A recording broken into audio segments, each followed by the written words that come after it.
There's only one way this ends. Last man standing.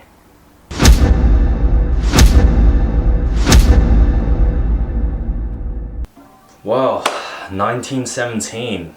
Wow, that's one hell of a film. Yep, so 1917, directed by Sam Mendes, stars George McKay, and you have a few big names littered throughout the film, like Mark Strong, Colin Firth, not Colin Farrell this time, actually Colin Firth, Benedict Cumberbatch, and oh yeah, Andrew Scott, the guy who played Moriarty from the Sherlock Holmes series.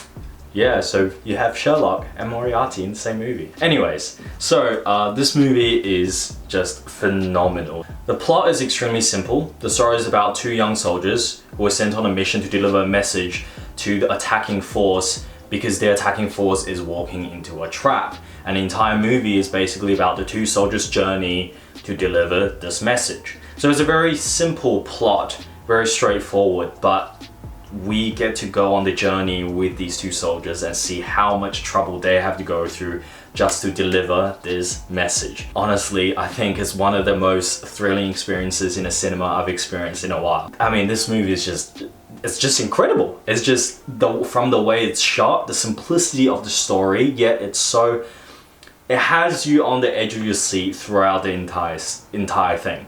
George McKay, he's not exactly the most famous actor, but I think he did a phenomenal job playing this main character. I was rooting for him the entire time. Oh my god, where do I start on this movie? So, first, number one reason you should absolutely go see this movie is the cinematography, the visuals. Have to watch this in the cinema, mate. You can't watch this on a laptop. It just won't feel the same, you know?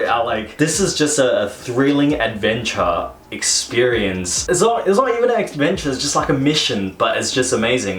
This is not a spoiler, but the entire movie, it's shot in one continuous take, and that is fucking mind-blowing. There's only one really perceivable cut. I won't really tell you where it is. By perceivable cut, I mean one point where the audience is supposed to feel the cut. I mean, throughout the film, I'm sure they did weave in and out using blocking techniques, camera crane techniques, connection, all sort of shit.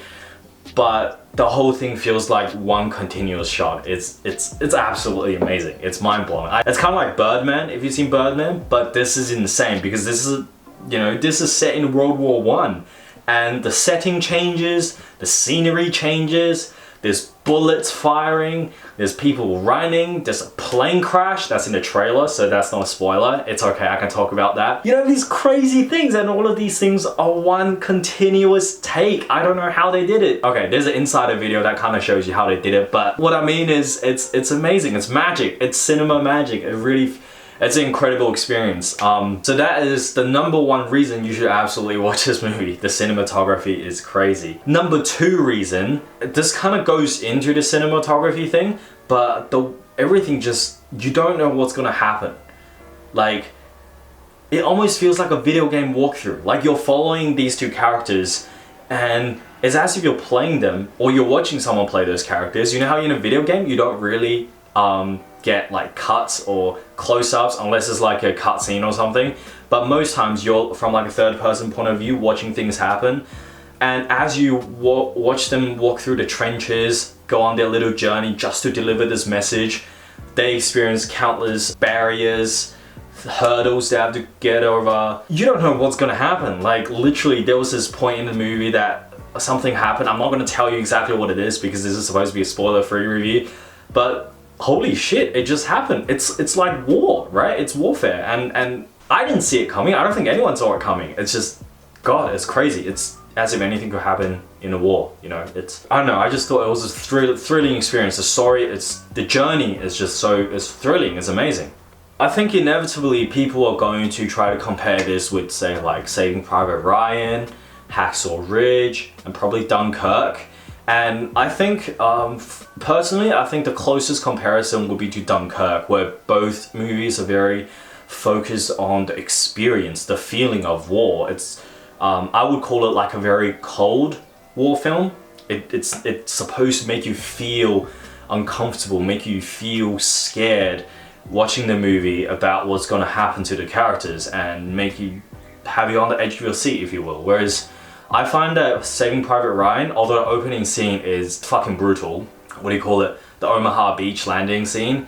Yeah, that's warfare right there for you. That's very brutal. But I feel like with Hacksaw Ridge and Saving Private Ryan, those have like a very warm core to it. Like, it's about character. It's about the stories these characters go through. Well, I mean, as well as how brutal war is, it does also illustrate that. But there's a very warm sort of core at its very heart.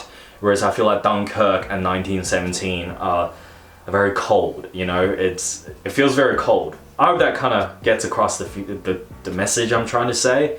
I don't know how much sense it's making. I hope it's making some sense. Sam Mendes did an incredible job with this movie, working with a cinematographer. And let me check who the cinematographer is. Yeah, so cinematographer Roger Deakins. Oh my god, phenomenal job. Did a phenomenal job. I don't think there's any other war film like this. I probably give 50% of the credit to the cinematographer on this one. This is insane. Anyways, reason number three. The way it portrayed war and the subtle themes it's sort of giving to the audience. How, you know, soldiers, because the two main characters are just regular soldiers. They're not high-ranking officials, they're not officers, they're just regular soldiers. And how small soldiers in wars can often be treated as just numbers. There was this one point, it was so good. I hope this isn't going into spoiler territory, but Mark Strong's character, he's one of the higher ranking officials. He runs into the main character trying to deliver this message, and he tells him, when you deliver this message, make sure there are people around, make sure there are witnesses, because often, you know, generals or officers or whoever, you know, the higher ranking officials, they get stuck into a mindset and all they want is war. They just want to fight, while not realizing you are doing this at the cost of people's lives. And I don't know, it almost felt really sad how these soldiers are just being tossed around. And I think they did a really good job with regards to the casting of this movie to portray this idea. George McKay isn't, like I said, isn't particularly a famous actor, but all the ranking officials or people who are slightly above him are played by famous actors, people we know about. And how the soldier is played by someone who we're not really familiar with, we don't really know about. So it's as if, you know, he's an unknown. He's just a regular soldier. It's like how in war, no one cares about the soldiers. I don't know, that could just be me, but I felt like that really got the idea across, and it was sad. I felt really, really sad. Yeah, I couldn't stop thinking about this movie after I walked out. God, let the work speak for itself. 3 reasons you should definitely watch this movie. 1, cinematography. 2, the experience you get from that cinematography. 3, the subtle theme of war and how soldiers are not treated as people but numbers. I think it's phenomenal. Definitely go check out the film.